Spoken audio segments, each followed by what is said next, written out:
amén. Gracias, Señor. Gracias. Bendito sea nuestro Señor. Y es hermoso poder estar en su presencia. Amén. No, si me contesta así, no tenemos ni para empezar. ¿Es hermoso estar en su presencia o no? Ahora sí. Amén. Gloria a Dios.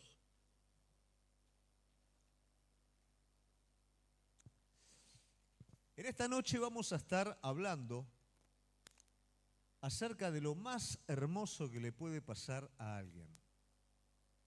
Y es ser guiado por Dios.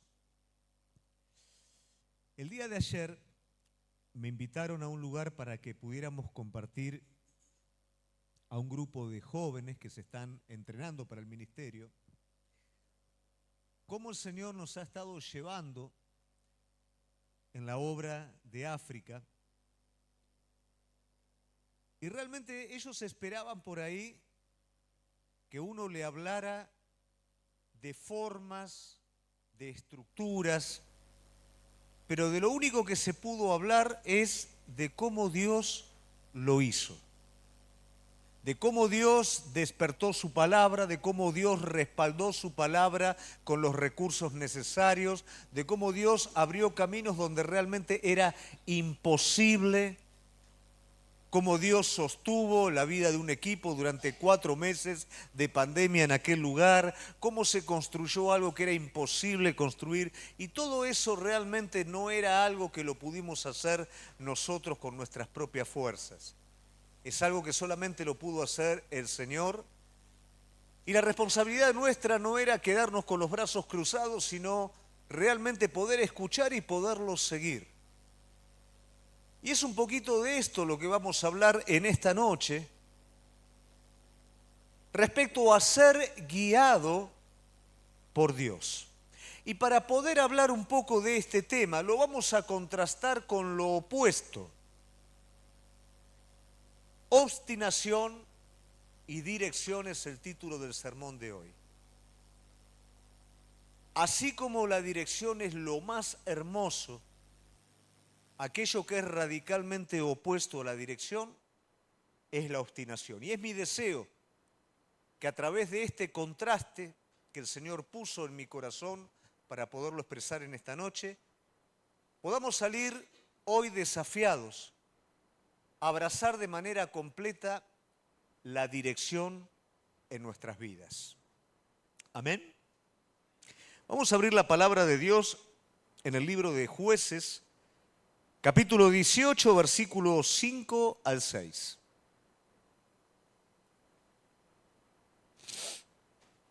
Jueces 18, 5 al 6.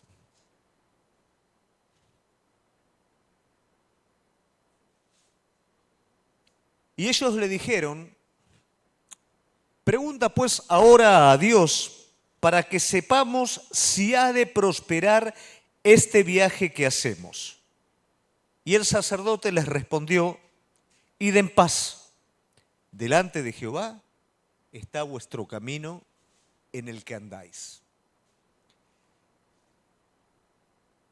Sin la idea de profundizar en esta historia, tal vez para ponernos un poquito en contexto,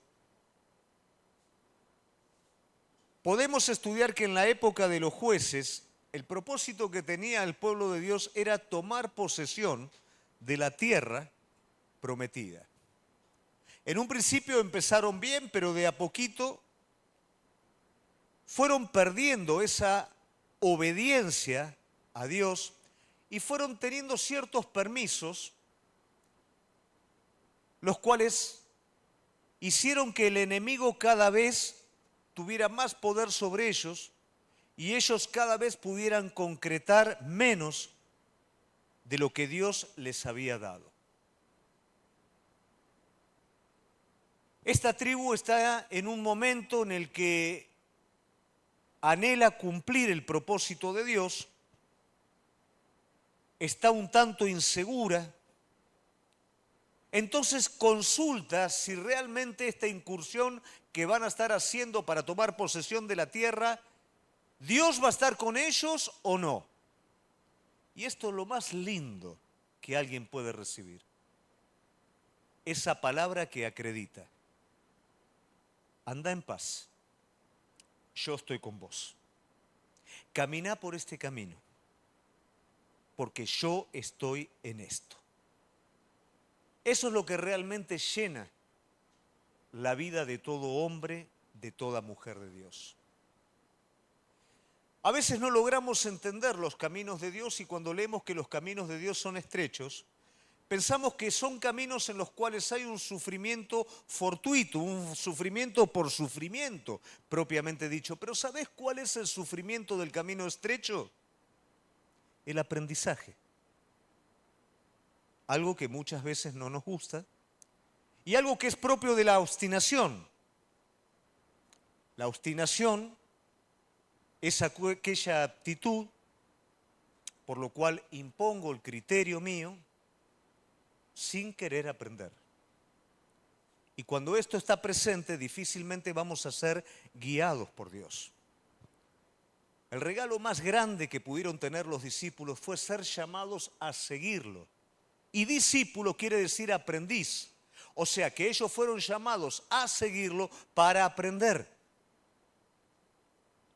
Sin embargo, había alrededor de ellos muchas personas que mostraban distintos grados de obstinación. Mientras ellos respondieron a ese llamado, la obstinación de determinadas personas se presentó a través de la indiferencia. En otros casos, a través de la indecisión. Era muy lindo lo que Jesús decía, era muy lindo lo que pasaba, pero dejá que los discípulos lo sigan a Jesús, yo me quedo acá. En otros casos era algo muchísimo más grotesco. La obstinación estaba marcada por uno querer saber absolutamente nada. Muchas veces la obstinación alcanza a ser o adquirir peligros tan grandes que nos puede llevar a perdernos directamente. Muchas veces la obstinación, sin llegar a ser una decisión, pasa a ser un rechazo determinado, un rechazo decidido. No quiero saber nada. No me digan nada. Muchas veces la obstinación ha estado presente en personas que conocieron al Señor. La misma palabra de Dios me hace mención. Pisotearon la sangre de Cristo, habiendo conocido, se echaron completamente atrás al respecto. También me hace mención como el pecado imperdonable. ¿Cuál puede ser aquel pecado que el Señor no perdona? No es que haya un pecado que Dios nos perdona. Es la actitud obstinada de la persona que determina quedar aparte de Dios y que determina no querer saber absolutamente nada con lo que supo o con lo que todavía no supo, con la salvación, con lo que Dios proveyó para su vida. Y uno dice, ¿cómo uno puede llegar a esos grados de obstinación? Eso es para otros. Pero pensando un poquito, la obstinación de la indecisión, que tal vez es la más pequeña, es la que si no nos damos cuenta o no nos cuidamos lentamente nos puede llevar a esa obstinación absoluta, del rechazo completo. Pero como dije en un principio, vamos a usar la obstinación para poder resaltar la parte más importante, que es la dirección de Dios en nuestra vida, la guía de Dios en nuestra vida. Esta tribu recibe la aprobación de Dios y, por supuesto, marchan y van a tomar la tierra prometida. Ahora bien, volviendo nuevamente al contraste, dentro de la actitud de obstinación hay un montón, pero yo quiero hablar de dos y voy a representar también dos de estas actitudes con personajes y pueblo bíblico, para luego sí poder hablar de un seguimiento genuino. El primero de ellos, o la primera actitud de obstinación de la que esta noche quiero hablar, es el amor al dinero. El amor al dinero en el personaje que yo en esta noche le voy a presentar, representa un camino. Y este personaje es el profeta Balaam. Su camino fue tan reprobado delante de Dios que aún en el Nuevo Testamento el apóstol Pedro hace mención de este profeta y del camino de este profeta. Y probablemente preguntamos qué fue lo que hizo este hombre. Balaam aparece en el Antiguo Testamento como un profeta de Dios. Y este profeta es visitado por un rey llamado Balac, que le pide a este profeta que maldiga al pueblo de Israel. El pueblo de Israel está avanzando sobre el propósito de Dios. Los reyes de la tierra están viendo que prácticamente no se puede frenar a este pueblo. Pero saben que ahí hay un profeta de Dios y saben que un profeta de Dios puede estar afectando lo que a ese pueblo hace fuerte, que es su conexión con Dios. No hablan de un ejército natural, están hablando de un recurso espiritual. Vamos al profeta para que el profeta maldiga al pueblo para que el pueblo no pueda seguir cumpliendo el propósito. Entonces mandan unos mensajeros y en esa época, los profetas recibían dádivas por su servicio de profetizar, de bendecir y de maldecir. Entonces estos mensajeros hablan con este profeta y le explican la razón. Nosotros te vamos a pagar muy bien para que vos maldigas al pueblo. Y el profeta dice, y esto no lo puedo hacer. Déjeme primero que consulte con Dios. Y esto que parece tan simple, es un principio muy importante. Ni siquiera había que consultar con Dios esta situación. ¿O acaso Dios podría estar de acuerdo en maldecir a su pueblo? Pero había algo que le interesaba a este profeta y era la dádiva por su servicio. Era el dinero. Tan engañoso es todo esto que él, en vez de decir un no rotundo, dice, voy a consultar con Dios a ver qué es lo que Dios dice. Y uno se puede horrorizar de todo esto. Pero traído esto a nuestra vida, ¿cuántas veces sabemos que las cosas no son de Dios? Y sabemos por conciencia y por palabra de Dios que no son de Dios. Pero vamos a consultar a ver si es de Dios o no. Ese solo acto me está hablando de algo. Que pese a saber, yo quiero lo otro.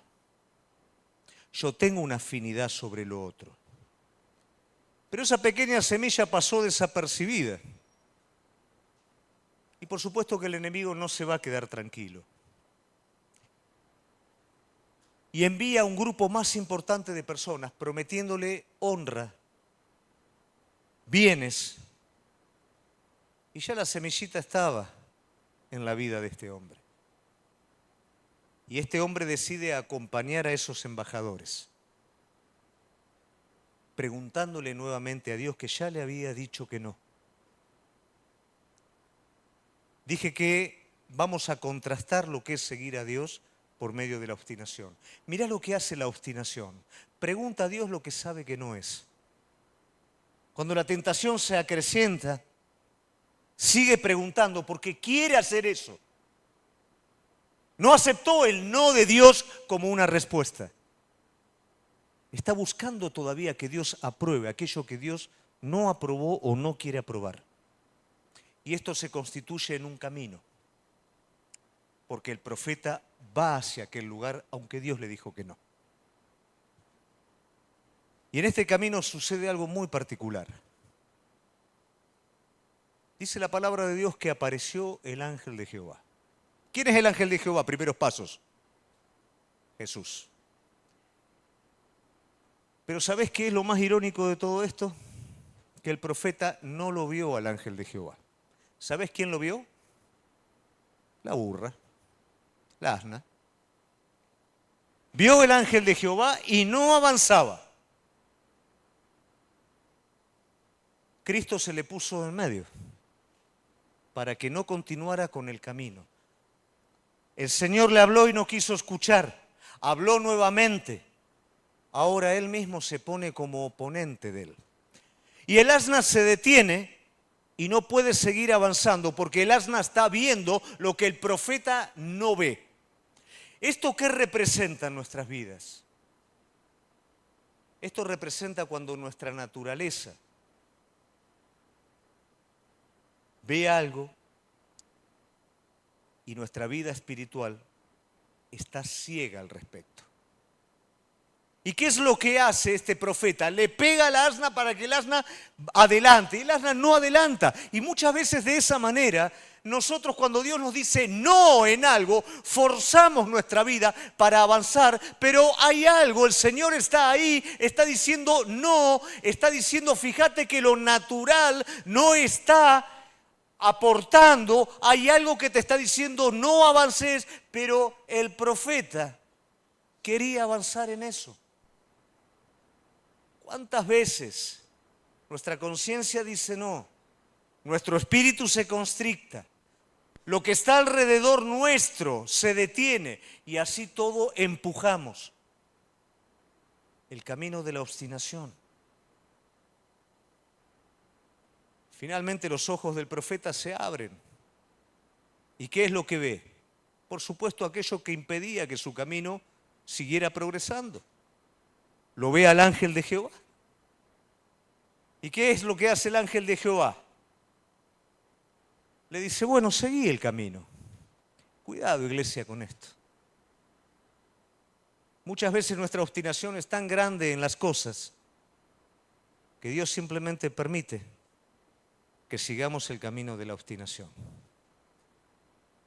¿Por qué razón? Porque no queremos volver atrás. Porque aún sabiendo y teniendo el conocimiento de lo que Dios quiere, no queremos retroceder. Entonces le permite el Señor a este profeta avanzar. Pero finalmente cuando tiene que maldecir al pueblo, Dios interviene y hace todo lo contrario. Dios hace que este profeta, en vez de maldecir al pueblo, lo bendiga. 1, 2, 3, 4. ¿Cómo termina esta historia? Por supuesto, el rey Balac no le pagó un solo centavo, porque en vez de maldecir al pueblo, lo bendijo. Pero él, como hombre de Dios, sufrió la pérdida mayor de todas. Avanzar en algo que Dios le estaba diciendo que no. Aún el ángel de Jehová se puso delante de él. ¿Cuántas veces nuestro camino no es el camino que el Señor trazó sobre nuestras vidas? Nuestro camino está siendo el camino de la obstinación. ¿Cuántas veces estamos forzando algo para avanzar cuando Dios dice no? ¿Cuántas veces nuestra oración está diciendo, pero Señor, y Dios dijo no? Pero Señor, aparte de esto, no. El camino de la obstinación. ¿Por qué hizo todo esto? Por amor al dinero. ¿Por qué desoyó a lo que Dios le había hablado? ¿Por qué dejó ese don que Dios le había dado? Porque amaba al dinero más que a Dios. ¿Por qué nos obstinamos? Porque amamos algo más que a Él. Y el amor al dinero es muy fuerte. Pero ahora yo quiero hablar algo del amor al dinero. Durante mucho tiempo, y no digo la iglesia evangélica, digo la iglesia católica también, consideró que la pobreza o la miseria era sinónimo de espiritualidad.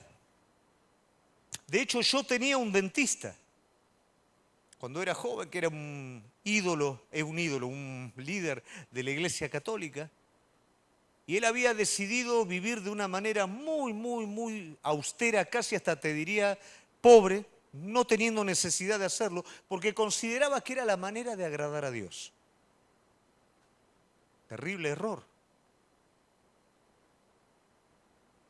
Y la iglesia también, como un péndulo, luego se fue para otro lado, predicando la doctrina de la prosperidad, y no llegando a ese punto intermedio, o a ese punto justo. Jamás va a ser la voluntad de Dios que no tengamos lo necesario. Jamás va a ser la voluntad de Dios no prosperar tu vida. Jamás va a ser la voluntad de Dios que vos a través de una vida pobre lo glorifiques a Él. Pero sí va a ser la voluntad de Dios que Él siempre ocupe el primer lugar. El día que el dinero ocupa el primer lugar es el día que lamentablemente tengo que reconocer que amo al dinero más que a Él. Santiago dice que la raíz de todo mal es el amor al dinero. Y el día jueves hablamos de algo. Hablamos de centro y fundamento. Cuando Cristo es centro y Cristo es fundamento, todo se precipita a Él y todo toma su forma en la vida de cada uno de nosotros. Como así también cuando el dinero es centro y fundamento, todo se precipita a Él y todo toma su forma. Es cuando mi identidad se hace avara, es cuando mis metas priorizan esa parte antes que lo demás. ¿Cuál fue el camino de la obstinación de este hombre de Dios?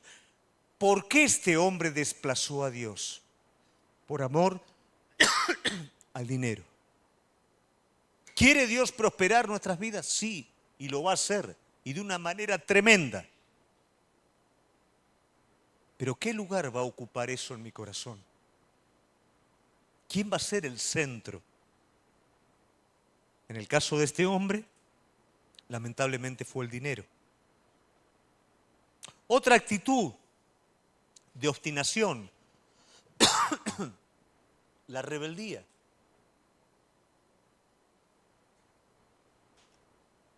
El pueblo de Dios fue llevado por el desierto con el fin de aprender. Era el discipulado del Antiguo Testamento, con el fin de conocerlo a Dios, de conocerse a ellos mismos. Pero había algo presente en este pueblo, que cada momento de dificultad, la incredulidad asomaba. Es cierto que cuando recién comenzamos a caminar nuestros caminos, vamos a tener dificultades y nos vamos a desconcertar un poquito. Pero todo tiene un motivo y es generar un carácter de fe en nuestra vida. Generar una confianza en Él. Ahora, cuando cada situación que se atraviesa en nuestras vidas aflora la incredulidad, aflora la incredulidad, aflora la incredulidad, se termina formando un carácter de rebeldía. Se termina sacando a Dios de la ecuación de lo que me está pasando. Se termina dudando del carácter de Dios. Y esta rebeldía sostenida es obstinación.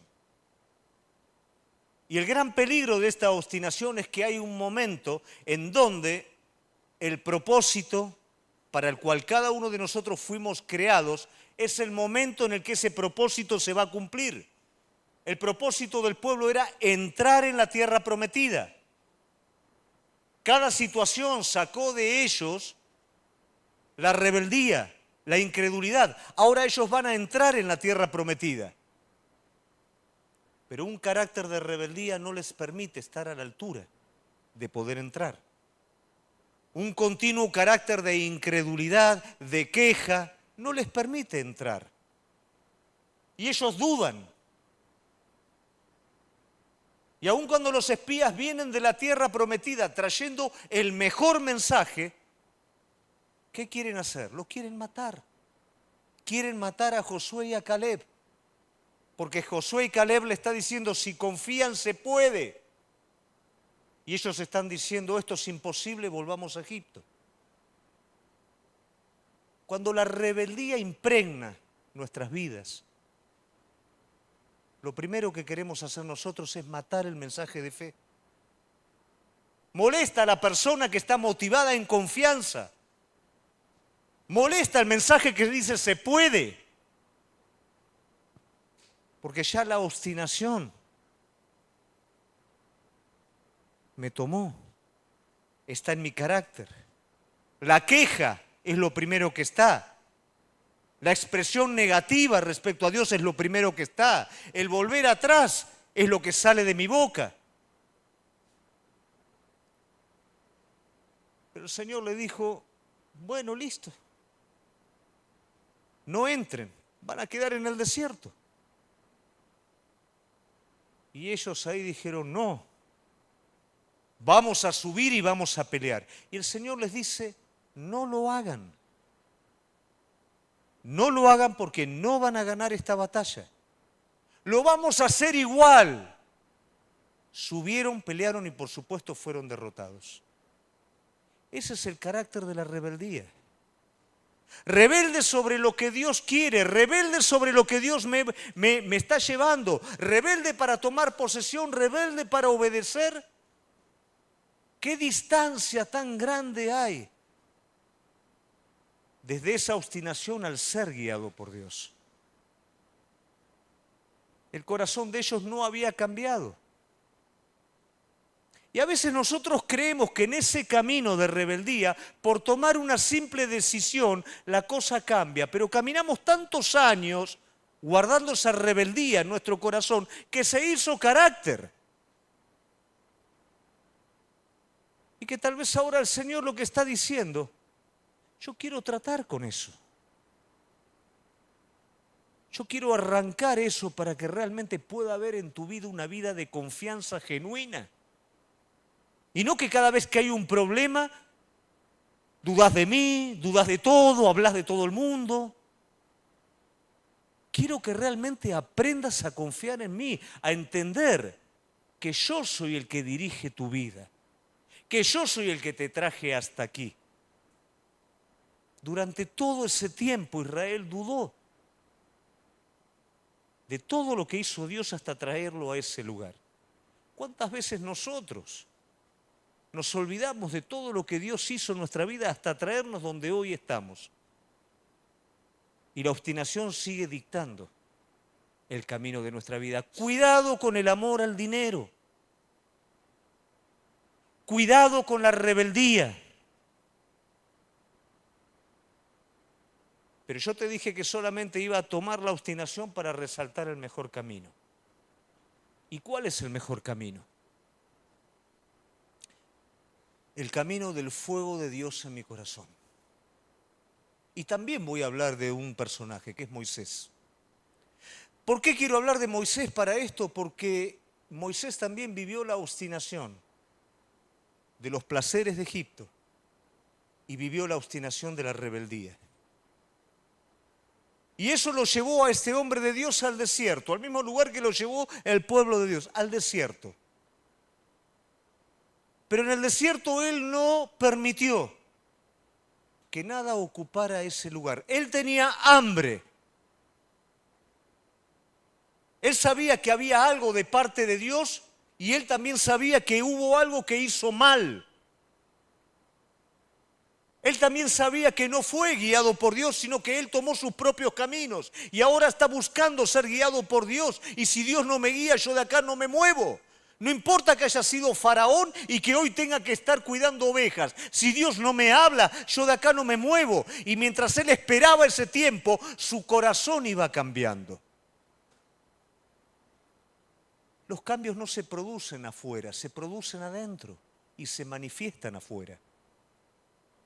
Nosotros a veces pensamos que si tomamos una decisión, ya la cosa cambió y la realidad es que si no cambia el corazón no tenemos el poder para sostener esa decisión. Ese es el grave error que cometemos. Por eso es que Él te tiene que guiar por ese camino. Vos no podés ir, Él te tiene que guiar. Porque es un camino en donde Él te va a enseñar, donde van a aparecer cosas que van a tratar con las raíces más profundas de tu corazón. de las cuales vos ignorás y no tenés la fuerza para tratar con ellas. Pero Él sí. Por eso te lleva, por eso te guía. Pero hay un momento, como en la vida de Moisés, en que va a pasar algo. Algo que va a marcar la vida de él por siempre, algo que va a hacer que la vida de él sea dirigida por Dios hasta el resto de su tiempo. Se va a encender una zarza que no se puede apagar. Ese fuego fue lo que durante 40 años Moisés esperó. Egipto no lo pudo llenar. Nada lo pudo llenar. Él estuvo esperando por algo que solamente podía venir de Dios. Y cuando vino, Él fue lleno. Y Él dijo, este fuego nunca más en mi vida se apaga. Este fuego yo no me lo saco nunca más en mi vida. Y luego Moisés liberó al pueblo y el fuego protegió al pueblo de sus enemigos cuando lo venía a atacar. Él sabía que el fuego en su corazón era la salida.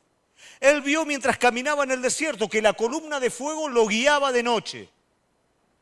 Él sabía que el fuego era el que iba a dirigir su vida desde su corazón.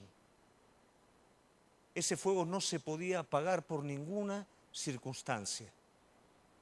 Ese fuego estaba tomando completamente la vida de Moisés. Ardía dentro de él, pero no lo consumía. Todo lo contrario, lo potenciaba. Ese es el fuego que vos y yo necesitamos de Dios en nuestro corazón. La obstinación no nos va a permitir que ese fuego crezca, porque es todo lo contrario. La obstinación, el amor a las cosas, la rebeldía, no hace ni más ni menos que apagar ese fuego. Pero cuando corremos eso y en el desierto decimos, Señor, yo no estoy dispuesto a que ninguna otra cosa encienda mi vida, sino el fuego que viene de ti, ese fuego va a encender tu vida. ¿Y sabés qué pasa cuando se encienda? No vas a querer por nada ni por nadie que ese fuego se apague. Lo vas a querer mantener encendido cada día de tu vida. Porque ese fuego te llenó en el desierto, te protegió del enemigo, te guió a la noche. Pero todavía había algo que le faltaba a Moisés. Moisés también vio lo que era un fuego extraño. Moisés también vio cómo los hijos de Aarón, Nadab y Abiú encendieron un fuego que quiso imitar el fuego de Dios y que no hizo ni más ni menos que traer el juicio sobre ellos. Ese era el fuego de la obstinación. La obstinación enciende un fuego falso. La obstinación enciende un fuego desde mí mismo, pero no es el fuego de Dios. No es el fuego que consume la hojarasca y purifica el oro. No es el fuego que me da fuerzas cuando no tengo ninguna. No es el fuego que me permite ver cuando no hay nada favorable. Es un fuego extraño que no glorifica a Dios. Y Moisés lo vio y vio el resultado de ese fuego. Entonces Moisés dijo, yo participé de esta zarza, yo participé de esta columna de fuego, yo participé del enemigo, del Señor protegiéndome del enemigo, pero yo ya no quiero participar más de este fuego desde afuera, yo quiero este fuego adentro. Y Moisés subió al monte y le pidió al Señor algo mucho más que llevar al pueblo a la tierra prometida. Algo mucho más que sus cosas fueran resueltas. Él le pidió participar directamente de lo más sublime de su presencia. Y a partir de ese momento, el fuego ya no estaba en la columna, el fuego ya no estaba en la zarza, el fuego ya estaba en su corazón. Él se había encendido de una manera tal que ya no necesitaba entrar en la tierra prometida porque ya estaba completo por Dios. Ese es el fuego que vos y yo necesitamos. Ese es el fuego al cual el Señor nos está guiando en ese camino. Por eso el Señor te está llevando por ese camino. Pero cuidado con la obstinación. Cuidado con levantar dioses. Cuidado con el amor al dinero. Cuidado con la rebeldía. Cuidado con el camino de Balaam, cuidado con el camino del resto del pueblo, que lo sacan a él de la ecuación y que van por un camino en donde él no tiene nada que ver. Cuidado con empujar algo que Dios te está diciendo no. Pero yo creo que es así, pero mira un poquito, por favor, las señales. Mirá lo que hay alrededor, mirá que todo te está diciendo que no, afuera y adentro, no quieras seguir empujando. Él te quiere guiar por un camino. No lo empujes vos con tus fuerzas. ¿O te olvidaste de dónde te sacó Él? Él te sacó de eso. Te sacó de adorar al dinero. Te sacó de empujar vos las cosas que no tenían sentido, pero las empujabas de igual manera. Te sacó de esa obstinación que no te llevó nunca a ningún lado, para que ahora sí puedas ser dirigido. Los discípulos de Jesús, muy bajoneados, iban caminando, diciendo al final todo lo que Jesús dijo. Y Jesús viene, ¿no? Y se pone entre ellos.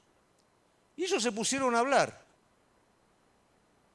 Pero era tal la angustia que tenían que no lo podían ver a Jesús. Veían simplemente un hombre que hablaba, pero dice la palabra de Dios que el fuego de Dios ardía en sus corazones. No entendían que era Jesús, pero algo ardía. Y Jesús hablaba y ellos, sin reconocerlo, su corazón comenzaba a arder. Hasta que Jesús dijo, bueno, muchachos, los dejo. No lo dejaron ir, se lo impidieron. No, quédate. Y luego el Señor partió pan y dice la palabra de Dios que los ojos de ellos se abrieron. Esa persona extraña que estaba caminando con ellos, ahora ellos pueden ver que es Jesús.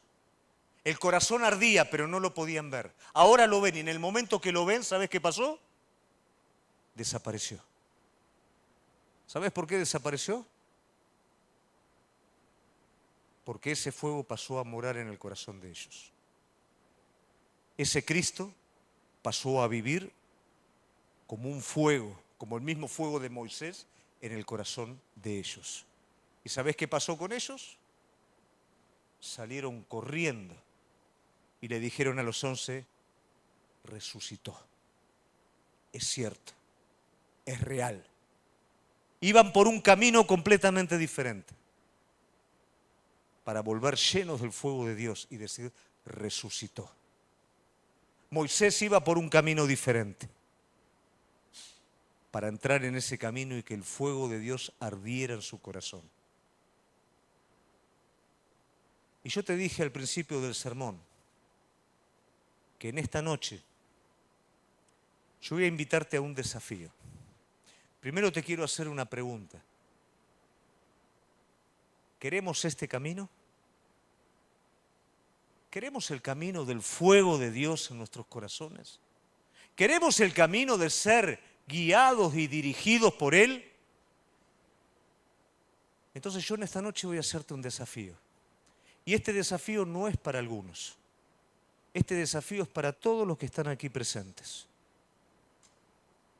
Yo los voy a desafiar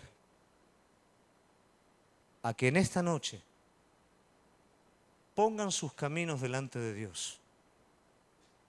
Prueben delante de Dios si sus caminos están siendo dirigidos por Dios o están caminando por el camino de la obstinación. Dejen que el Espíritu Santo pueda explorar. ¿Sabes qué va a pasar? Si tu camino está siendo dirigido por Dios, de la misma manera que Isaac va a volver de nuevo. Pero si tu camino es el camino de la obstinación, el Espíritu Santo de Dios en esta noche lo va a estar marcando. Yo voy a invitar a los músicos si podemos adorar al Señor. Y voy a invitar a que cada uno de nosotros nos podamos poner de pie.